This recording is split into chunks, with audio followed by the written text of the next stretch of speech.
When you brush your teeth, do you wet the toothbrush first and then put the toothpaste on? Or do you put the toothpaste on and then wet the toothbrush?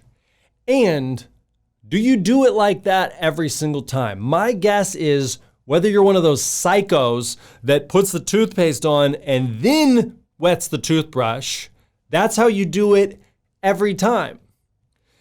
Consistency, that's what we're talking about this week. Consistency.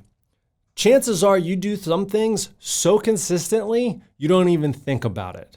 And then there's other things that you want to integrate into your life, but it's so hard to create a habit, to bring that behavior into your day-to-day. So check out this episode. We're gonna talk about maybe why it's so difficult to bring some behaviors in, so hard to break certain other habits that don't serve you, and how with consistency, patience, over time, you can start to bring in these patterns of behavior and do things that are positive and serve you well, and you do them without even thinking about it. Hello, everybody. Welcome back to JEB in FLOW here on the Street Parking Podcast channel. If you are in a place where you can close your eyes, close your eyes. If not, keep them open, but try to sit up nice and tall. Take a deep breath in through your nose. Fill your belly full of air. Take in a little more breath. Slowly let it out. Relax. 2 more times. Breathe in. Expand through your belly. Expand through your rib cage. Slow exhale. Relax your shoulders, relax your jaw. 1 more time. Take in another sip of air at the top. Hold it in. And let it go. Let everything else go. Blink your eyes open. And welcome to the show. Here we are. This is episode 50. And what better topic to talk about than consistency? So it's been almost a year since we moved up to the Pacific Northwest. And very soon after we did make the move, we switched JEB in FLOW from the Facebook Live platform to the YouTube, Spotify, and Apple Podcast platforms. Started over our episode count at 1, and now we are at 50. And I guess we had about 35 episodes before that. So consistency, doing the same thing week in, week out, over time. And I think that we've really come a long way. I think that, well, I know based on the feedback that I've gotten, some of the comments, the questions, and the stories that you have shared with me, this has been a good thing. This has been a positive thing. And hopefully this has been just a more than anything, a jumping off point, a place to plant seeds.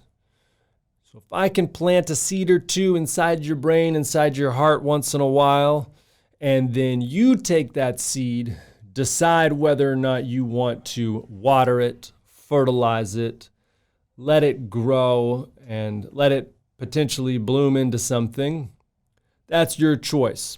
But if I can just, plant a couple seeds, I'm happy with that. And I am really excited for the next 50. So anyways, back to consistency. We're also probably right when this episode is released, it'll be maybe a couple of days. I can't remember. Couple of days since we wrap up the Fall into Consistency challenge, or maybe we got a few more days left. But that challenge has been awesome, and it's been really cool to see everyone's experience with it. And I've observed a couple of things, maybe some slight differences between the shift track versus the advanced track that we will talk a little bit about. I think it is relevant to the idea of consistency and relevant to the idea of success. When I got my dog, Tim Riggins, back in 2012, they found him down in South Los Angeles, wandering around in the street, looking through some dumpsters. He was skinny. He had some scars on his body. He was definitely malnourished, scared. We don't know what he had been through. But thank God, this woman that is a good friend of mine found him, and she's very heavily involved with dog rescue. And I was very heavily interested in finding a dog. It was a match made in heaven.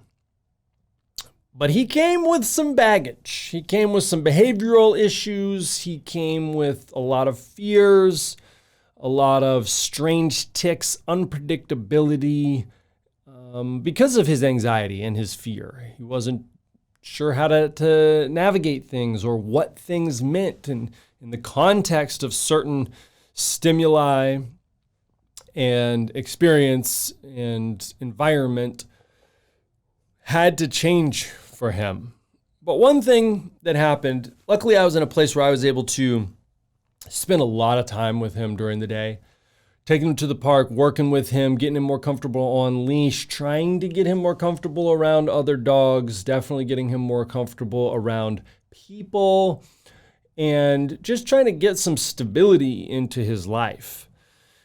When we first got him, you couldn't leave for 15 minutes. He would freak out inside our apartment. He thought he was being abandoned again, probably.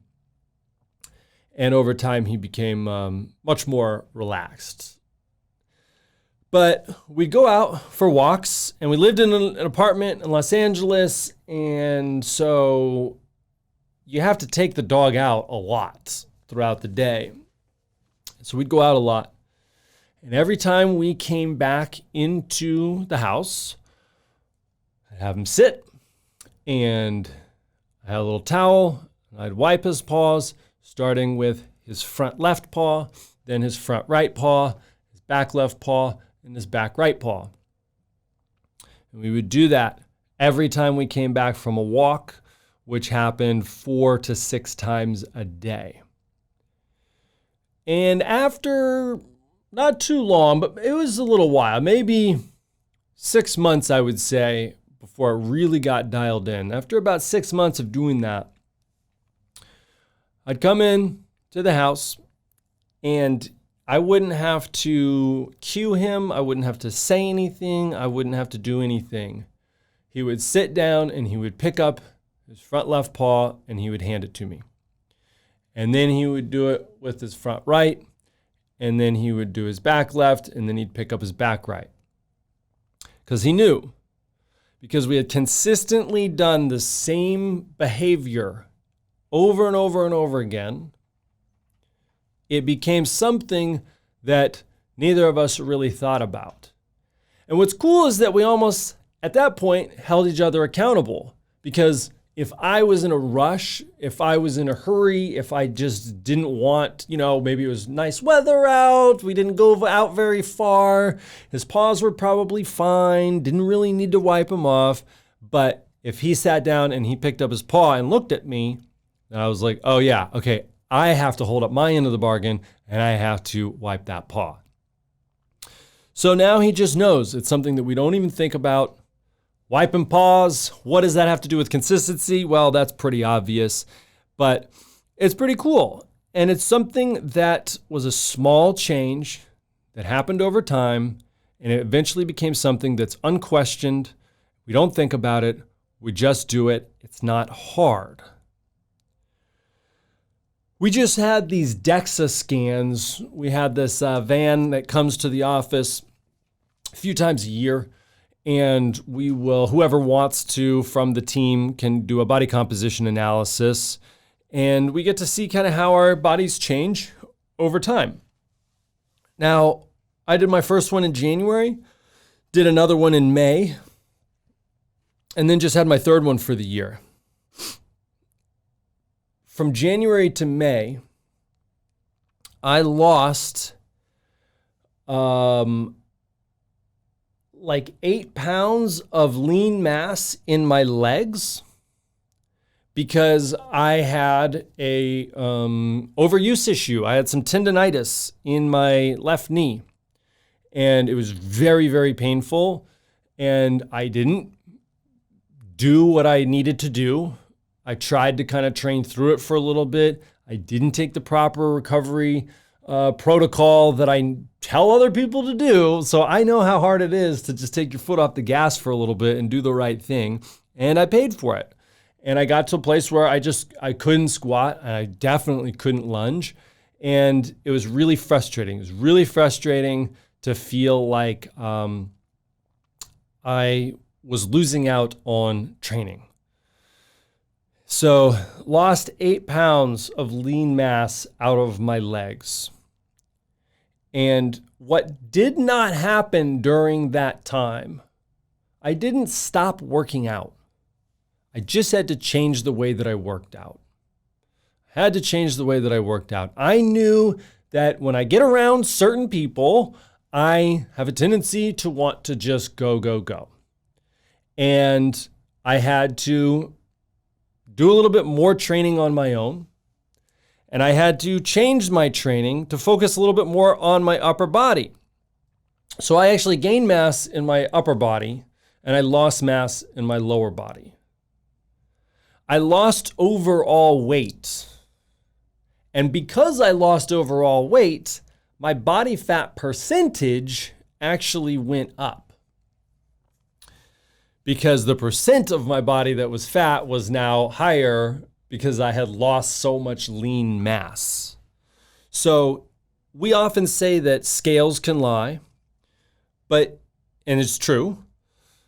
But even if you get a detailed body composition, analysis, and you don't actually look through it, that can be misleading too. My body fat percentage went up, even though I had less overall body fat. It was because my lean mass went so far down. I think maybe I lost, I don't know. But anyways, consistency. Then I just had my last DEXA scan. And 2 things that I want to share with you that I think are pretty interesting. Number 1, the 8 pounds of lean mass that I lost in my legs, I gained it back. So my legs are the same size now that they were in January. And it's like if I hadn't had that DEXA scan in the middle there, I wouldn't have maybe known. I probably would have known just because I felt it, but I wouldn't have had concrete evidence there. But it's important to know that I had to do what I had to do.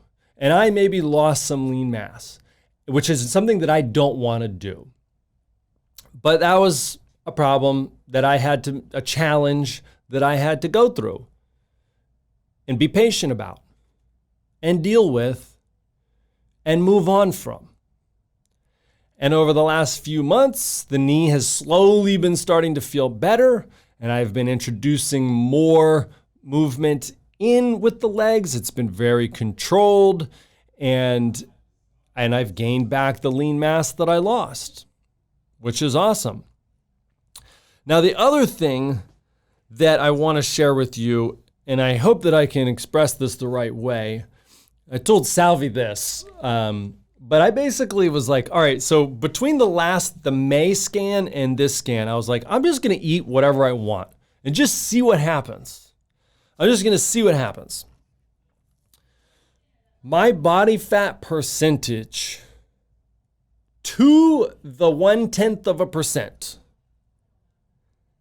did not change at all from May until October. I quote unquote ate whatever I wanted, and my body fat percentage did not change. Now, I gained lean mass. I gained 5 pounds of lean mass, which means that I also gained some body fat. But as a percentage, it didn't change. And that's great. I'm really happy with that.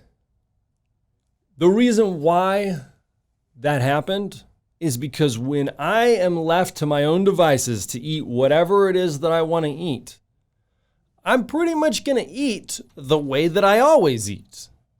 Because I've gotten to a place with consistency that I don't want to eat crap all the time. I definitely want to eat crap, for sure, and I definitely do. But I set aside times that I'm going to do that. I enjoy it when I do that. And if I overdo it, like if I eat like 2 really bad meals in a row, like greasy, sweet, or usually like heavy processed carbohydrates and high fat fried stuff, that kind of thing. If I do that twice in a row, I feel so terrible that I crave a huge salad. I love salad. It's probably my favorite food. I crave greens. I crave vegetables. I'm not some magic person. I'm not some genetic freak. I crave those things because my body knows what those things will do for it. My body knows that those things are going to make me feel better. The reason my body knows that is because I have consistently had that stuff in my diet for a long time. So when I say that I eat whatever I want, it's true. But what I want to eat is generally the foods that are going to serve me the best. And when I talk about consistency, that is where I think we all want to get. And I'm not there 100%. You know, obviously I still eat until I hate myself sometimes. And I probably could do without that, right? I think we all could. But luckily, I won't do that for a really long, sustained amount of time. So the goal, I think, really is to get to a place where you eat whatever you want. You work out whenever you want. You practice compassion whenever you want. You take some time for some self-care and self-love whenever you want. But when you want to is in the right amounts. What you want to eat is at the right times and in the right amounts. And it's the right things. And the way that we get there is not a complete overhaul. It's not just changing everything all in the same day and then holding on for dear life. It's tiny little changes over time. Back to the Fall into Consistency challenge. I noticed just a slight trend, and I don't even know. This is purely anecdotal. This is just what I have noticed. I could be completely wrong. But the shift group, which was a little bit more basic in terms of what was required and how we approached the challenge, the shift group seemed to have better results. Not necessarily in terms of like weight loss or body fat percentage. I don't know what the answer to that is, but in terms of feeling successful in the challenge. It seemed to me like the folks that did the shift track were happier with the outcome. And the folks in the advanced track, some of them had great results, but some of them were weighing and measuring and timing foods with workouts and all this stuff, and getting really, really, in some cases, getting a little bit neurotic about making all of these little tweaks and fine tunes and changes, and then not being so happy with the outcome, with the amount of effort that was put in to all of that monitoring, tracking, weighing, measuring, observing, analyzing, that kind of thing. The outcome wasn't worth the effort. And so the feeling of success at the end of the challenge maybe hasn't been as strong with some of the folks that tried to take on the advanced track. The advanced track is great. And I feel like it's a really good way to learn about yourself. If you have the right mindset going into it, it's purely just trying to almost experiment on yourself, be your own guinea pig and see what these little tweaks do and what happens if I do this and what happens if I do that. And being okay with whatever the outcome is, purely just observing what is going on is awesome. But getting really upset when you put in all this effort and it doesn't turn out the way you want, it's understandable, but it also isn't going to help anything. So what this has to do with consistency is taking on the right amount. What we're talking about when we talk about consistency is behavior. We're talking about behavior. And the more a behavior is repeated, the more neurons fire. And when these neurons fire, there's this fatty sheath. There's this little protein called myelin, and it creates this fatty sheath around the neuronal pathway. And the more that neuron fires to communicate with another neuron, to send a signal, the thicker, the more insulated that sheath becomes. And what happens when the myelin, it's called myelination. And when myelination takes place, the result is a greater amount of conduction. So the neural pathway can conduct electricity faster. It can fire that signal faster. If we have behaviors that we have repeated over and over and over again, and this could be physical behaviors, this could be mental behaviors, this could be associations, have to do with emotions, emotional responses to things. It happens in a lot of different ways. But if you're combating this big fat layer of myelin that's surrounding one pathway, what can you do?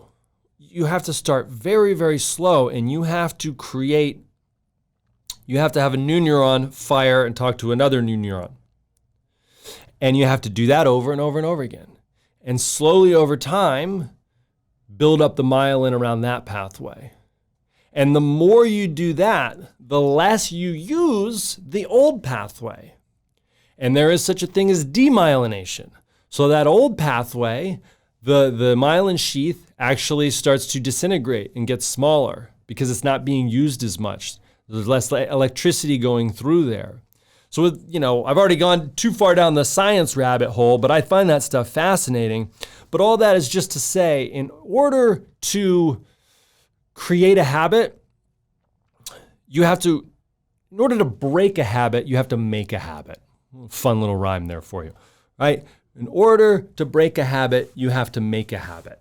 So you can't just stop doing something. You have to start doing something else. And that's my action item for you for this week, is to pick one small behavior and replace it with a new small behavior. So let's say you have a goal to lose body fat. What do you need to do in order to do that, right? You got to exercise regularly. You got to eat quality foods in the correct amounts. You got to do this consistently. You have to breathe properly. Teaser for next week, we're going to talk about breath and how important that is with actually losing body fat among tons of other stuff. But anyways, in order to build, so you have to be consistent, right? You have to be consistent with these behaviors. In order to build consistency with these behaviors, you'll have to maybe change your definition of what a workout is, so that if you only have 15 minutes, you can still get out there and do something for 10. If you only have 15 minutes, you can do something for 10. And call it a win. Don't say that you sandbagged it, and don't say that it didn't count, because not doing anything is what doesn't count. Doing something always counts. In terms of your food, right? You need to eat some foods and not the others. So then how does behavior affect that? Well, when you buy groceries, you need to make sure that you purchase the right foods and you don't purchase the wrong foods. Well, how can we do that? Maybe you make it a point to now every time you go get groceries, you're going to have a healthy snack right before you go to the store or right before you do an online order.